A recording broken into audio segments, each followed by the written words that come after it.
Good morning, my dear students. Let us start reading Indigo in detail today. Yesterday, I told you the summary of the chapter, and you came to know that Indigo is the story about the age old exploitation of Indian peasants, Indian farmers. Britishers forced Indian farmers to grow indigo on the land, on the 15% land which they had taken, which the farmers had taken from Britishers on rent. On 15% of the land they had to grow indigo, and the whole crop was to be surrendered as the rent of the land. And it was very difficult, very irksome system for the Indian peasants. Mahatma Gandhi was invited by Rajkumar Shukla. Rajkumar Shukla was also a peasant. He went to Mahatma Gandhi and asked him to help them. And Mahatma Gandhi came in Champaran, which is in Bihar. Mahatma Gandhi started a movement at that time, and that is known as Champaran Satyagrah. So we are going to read the story in detail today. Let us start reading it in detail. Let us read about the author first. About the author.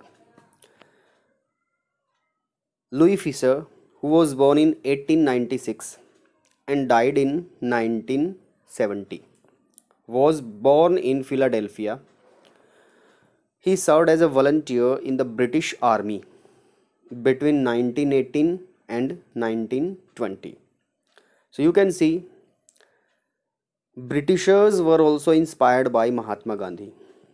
This writer wrote Mahatma Gandhi's biography. So we can say that these Britishers, these kind of people were also inspired by Mahatma Gandhi's non-violence. So Fisher made a career as a journalist and wrote for the New York Times, the Saturday Review, and for European and Asian publications. So he was a journalist. He was also a member of the faculty at Princeton University. He was also a professor in Princeton University. The following is an excerpt. Excerpt means a part from his book, The Life of Mahatma Gandhi. So he wrote Mahatma Gandhi's biography, and the name of the book was The Life of Mahatma Gandhi. The book has been reviewed as one of the best books ever written on Gandhi by Times Educational Supplement. This is a journal which declared this book as one of the best books written on the life of Mahatma Gandhi. Let us start reading the story. Actually, it is not a story, it is an anecdote.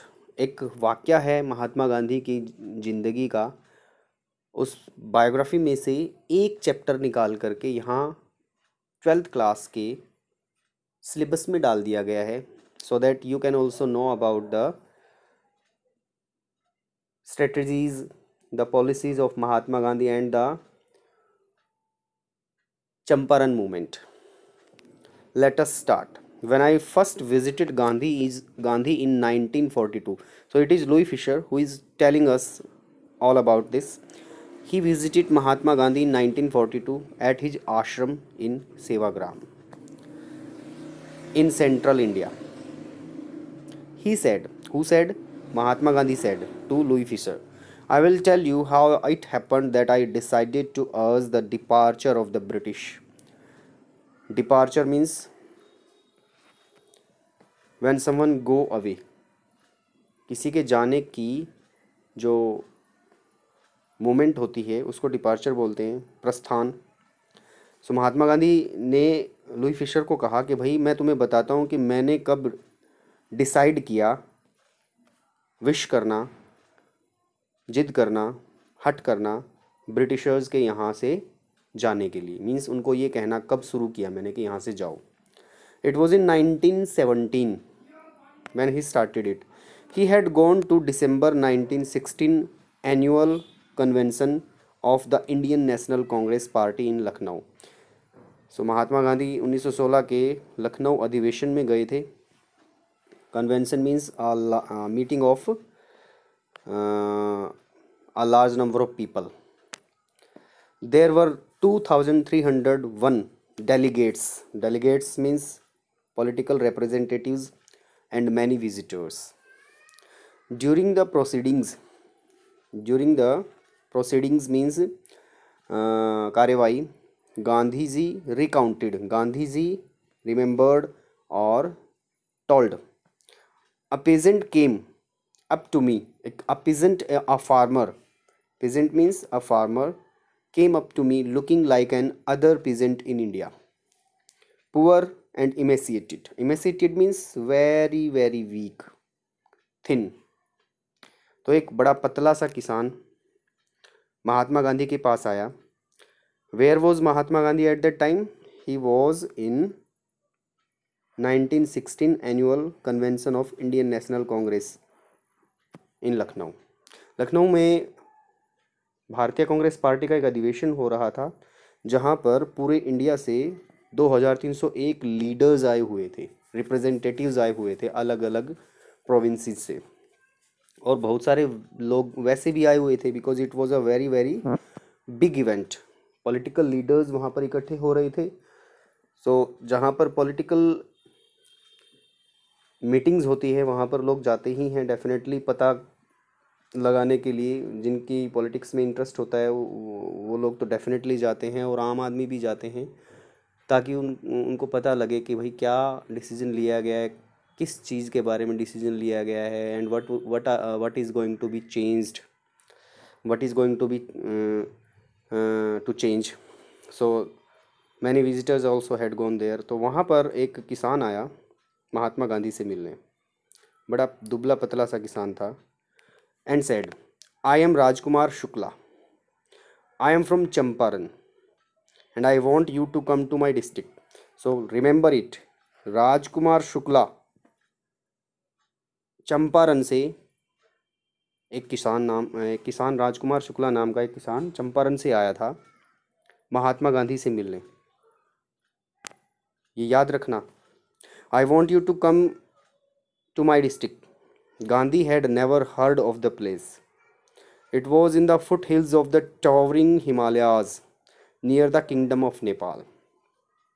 तो गांधी जी ने सुना नहीं था चंपारण के बारे में, जो नेपाल के बिल्कुल पास है, हिमालय की तलहटी में है। वहाँ से राजकुमार शुक्ला आया था और वो महात्मा गांधी जी को अपने साथ ले जाना चाहता था। Why? What was the reason? Under an ancient arrangement, ancient means age old arrangement, the Champaran peasants, Champaran farmers were sharecroppers. Sharecroppers are those farmers who grow crop on the land of other people and they give the part of their crops as rent. बटाईदार बोलते हैं उनको। तो वो सारे के सारे share croppers थे, मालिक ज़मीन का कोई और था, और वो सभी किराए पर ज़मीन पर खेती करते थे, और किराया जो था वो फसल का कुछ हिस्सा दे करके चुकाया जाता था। So they were all sharecroppers. Rajkumar Shukla was one of them. So Rajkumar Shukla was also a sharecropper. He was illiterate but resolute. Resolute means determined. पक्के निश्चय वाला इंसान था वो। अनपढ़ तो था बट इरादे पक्के थे। He had come to the Congress session to complain about the injustice. Injustice means अन्याय of the landlord system in Bihar, and somebody had probably said speak to Gandhi. अब राजकुमार शुक्ला को ये पता लगा कि भाई लखनऊ में बड़े बड़े बड़े लीडर्स आने वाले हैं, इंडिया के कांग्रेस के लीडर्स आने वाले हैं। तो उसके दिमाग में आया होगा कि हम इतने दुखी हैं, हम सभी किसान इतने दुखी हैं, तो क्यों ना मैं वहाँ जा कर के उन लीडर्स से प्रार्थना करूँ, कोई तो मानेगा, हमारी प्रॉब्लम को सोल्व करने के लिए कोई तो आएगा। तो वो यहाँ पर ऐसे ही आ गया होगा अपनी इच्छा लेकर के, और जब वो यहाँ पर आया तो उसने उसको जो भी इम्पोर्टेंट लीडर लगा होगा उसके पास जा कर के रिक्वेस्ट की होगी, ऐसे ही जैसे महात्मा गांधी के पास कर रहे हैं, और उनमें से किसी एक ने ये बोल दिया होगा महात्मा को कहो, speak to Gandhi, sorry Gandhi ji को बोलो। अब उसके दिमाग में घंटी बजी होगी, भाई गांधी को बोल रहे हैं तो इसका मतलब गांधी कोई बहुत बड़ी शख्सियत है, ढूंढो गांधी जी कौन है। और वो ऐसे ही गांधी जी के पास आ गया और गांधी जी को भी उसने यही बात बोली कि हमारे साथ चलो, मेरे साथ चलो, हमारी प्रॉब्लम को सॉल्व करो। तो वो गांधी को जानता नहीं था, लेकिन किसी ने उसको बोल दिया होगा, उसने पहले किसी और लीडर को बोला होगा, तो उसने बोल दिया होगा गांधी को बोलो, वही प्रॉब्लम सॉल्व करेंगे। और जिसने बोला होगा डेफिनेटली वो गांधी को जानता होगा। क्या जानता होगा गांधी के बारे में? गांधी जी तो 2 साल पहले ही इंडिया आए थे। गांधी जी कहाँ थे पहले, इससे पहले? ही was in south Africa and he had done a great job, a great political movement had been started by Mahatma Gandhi there. He had taught the people of South Africa to be self-reliant.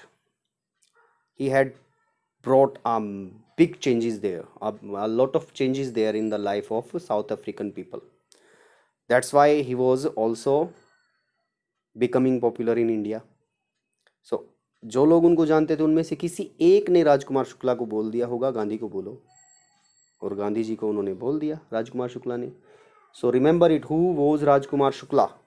Rajkumar Shukla was a sharecropper from Champaran, and from all sharecroppers of Champaran he was also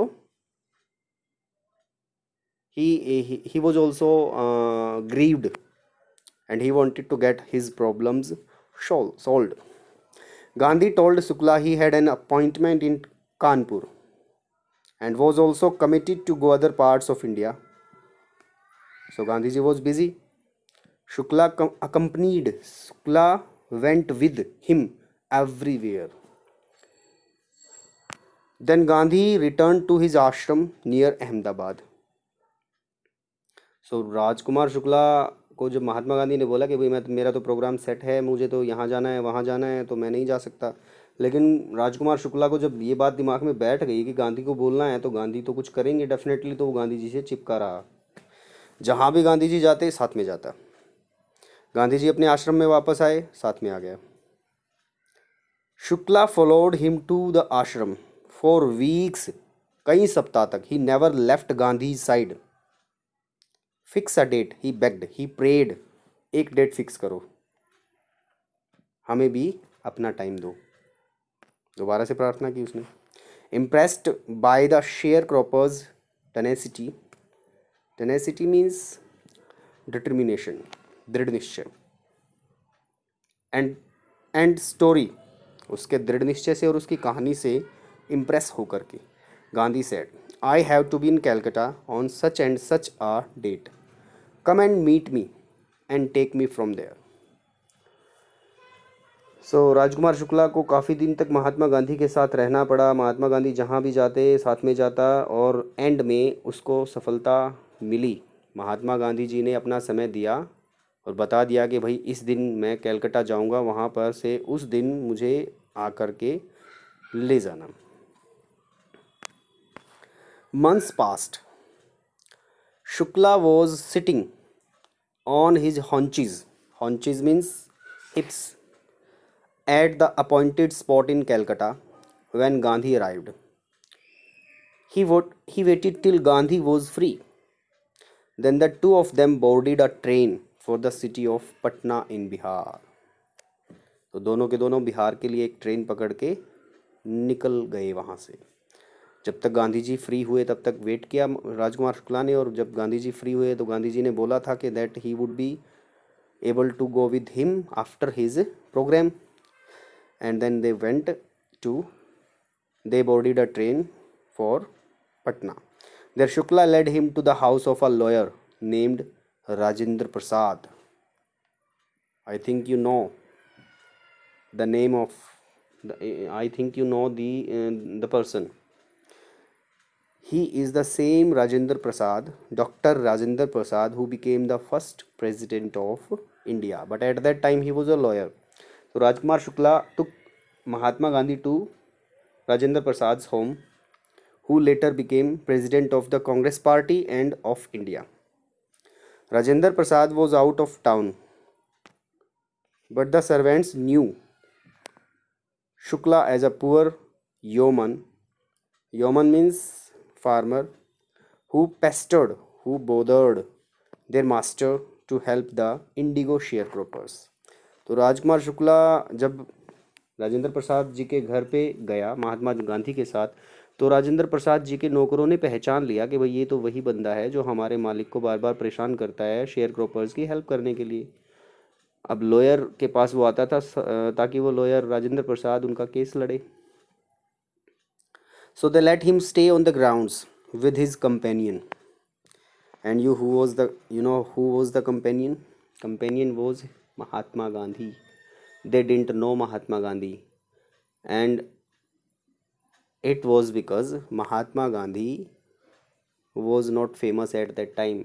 कोई भी नहीं जानता था उनको। ज़्यादातर वही लोग जानते थे जो इंग्लिश न्यूज़पेपर पढ़ते थे, क्योंकि साउथ अफ्रीका के बारे में अगर छपेगा तो किसी इंग्लिश न्यूज़पेपर में ही छपेगा, या फिर किसी ऐसे न्यूज़पेपर में छपेगा जो नेशनल लेवल पर पब्लिश होता है।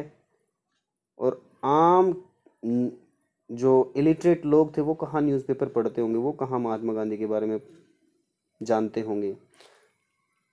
और उस वक्त तो महात्मा गांधी जी को सिर्फ गांधी के नाम से जाना जाता था, मोहनदास करमचंद गांधी। महात्मा की उपाधि तो बाद में मिली थी उनको जब वो फेमस हो गए थे।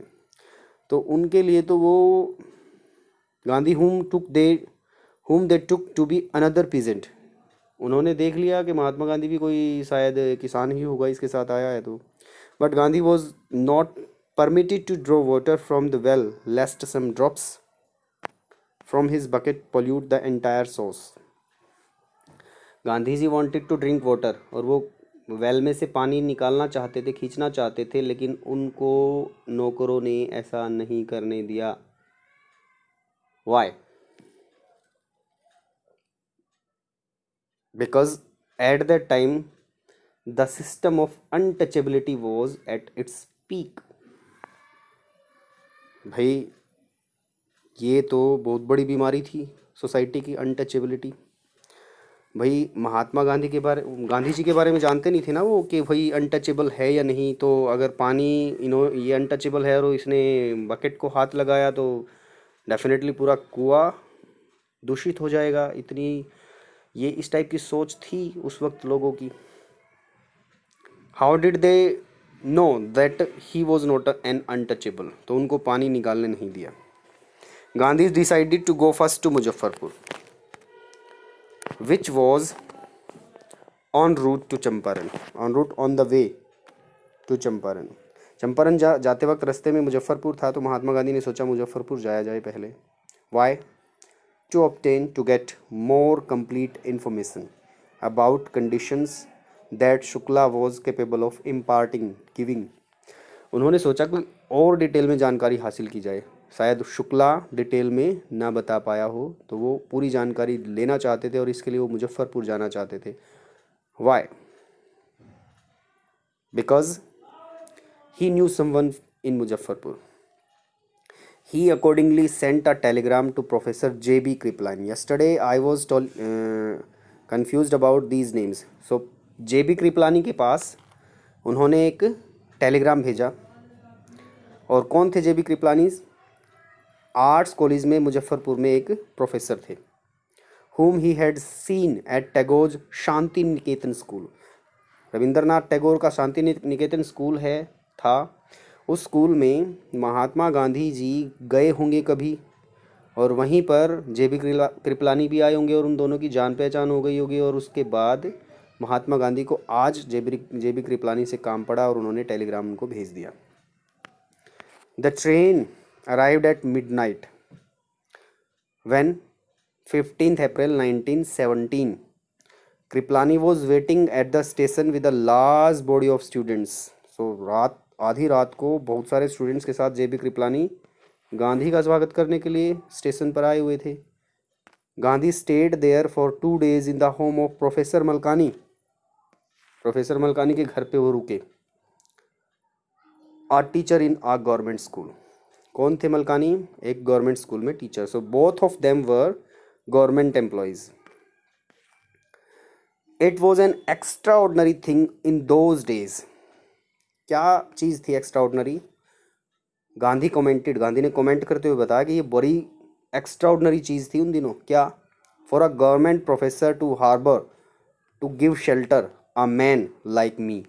मेरे जैसे किसी आदमी को अपने घर में आश्रय देना, और वो भी कौन दे? कोई गवर्नमेंट एम्प्लॉय दे, गवर्नमेंट प्रोफेसर दे। बड़ी एक्स्ट्रा ऑर्डनरी बात थी, बहुत बड़ी बात थी। क्यों थी बड़ी बात? क्योंकि वो गवर्नमेंट के एम्प्लॉयज़ थे और गवर्नमेंट थी ब्रिटिशर्स की, और जो लोग गवर्नमेंट के खिलाफ मूवमेंट कर रहे हैं उन लोगों को अपने घर में आश्रय देना, तो यही बात होगी ना, दुश्मन की हेल्प करना। तो अंग्रेज़ों को ये बात पसंद नहीं आती। तो फिर भी जेबी कृपलानी और मलकानी ने महात्मा गांधी की हेल्प की, उनको शेल्टर दी। क्यों? because they were thinking about their country, they were thinking about their people, although they were in danger, but they could not stop themselves from helping their country's people. In smaller localities, the Indians were afraid to show sympathy for advocates of home rule. Advocates means समर्थक of, home rules means स्वशासन, स्वराज।